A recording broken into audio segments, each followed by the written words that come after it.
بیگناه فرزندم گناه نداره همش تهمت حقیقی. مادر دلیرجان میرزایف یکی از گمانبران حمله مرگبار در مسکو میخواهد به این پرسش پاسخ یابد که چرا به پسرش تهمت تروریسم بار میکنند. او به خبر و نوارهایی که اطراف پسرش در اینترنت پخش شدند شناس شده است.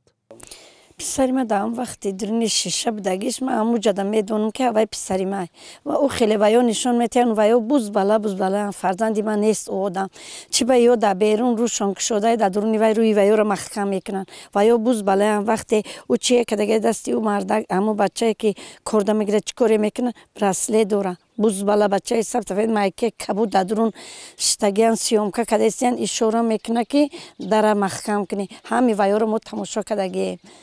دلیرجان 2 روز قبل از حادثه با مادرش تماس گرفته بوده است. در 20 چی وای رجیستراسیش تموم شدگی بود وای نوسیبیر ده بود. بعد همونجا گفت که اوچه جان رید سخت رفتیستن دیگه که میقپه دیپورت میشیم تا دیگه تو مسکو اومدن نمیتونیم. گفتم یه مایل خیز بیو گفت که اوچه جان من تا 25 من در خانه میشم رجیستراسیون بود میشم میگه میقپن دیپورت میکنن. گفتم خیز بیو بالای سری گودکات اگر دیده باشه خانه‌ش اولش رفتم و خانه را دیده. این زن میگوید 7 روز در بازپرسی مقامات تاجیک قرار داشته است و در این میان یک بیانات برای مفتشان روس نیز درباره پسرش نوشته است ولی مستقیما خودی آنها را ندیده است. با نقل نزدیکانش دلیرجان در شهر نووسیبیرسک در منزل امک بچه‌اش به سر میبرد و کارش تاکسیرانی بود. مادر میگوید پسرش در صحبت به آنها از درآمد کم شکایت میکرد. دلیرجان میرزایف یکی از گمانبران به حمله تروریستی در شهر مسکو در همین محله یعنی محله گلاخانه نویه رودکی در همین منزل بزرگ شده است. همسایه‌های او در صحبت به ما نقل کردند که دلیرجان در گذشته به تاکسیرانی مشغول بوده است و مناسبتش با اطرافیان خوب بوده است.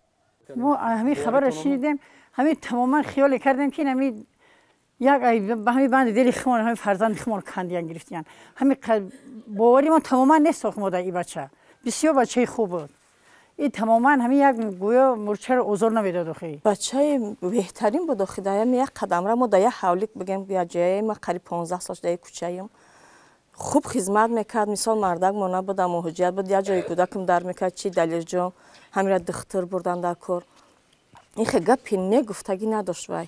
دلیرجان در مکتب دهات تحصیل نموده بعد ختم آن به مهاجرت مهنتی به روسیه رفته است. خدمت حربی و در دانشگاه تحصیل نکرده است. در مکتب با بهای 3 و 4 میخوانده است.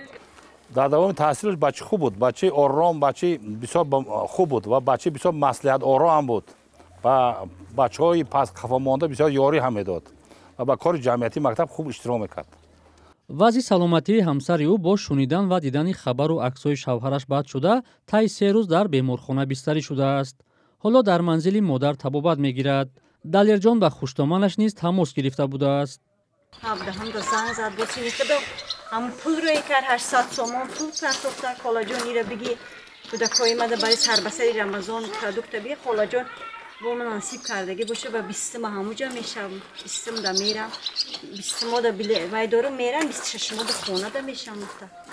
این منزل خودی دلیرجان میرزایف است که یک کوچه بالاتر از منزل پدر جایگیر بوده 6 ماه پیش به اینجا کوچ بسته است. همسر با 4 فرزندش بعد بازداشت او از اینجا به منزل والدان می روند.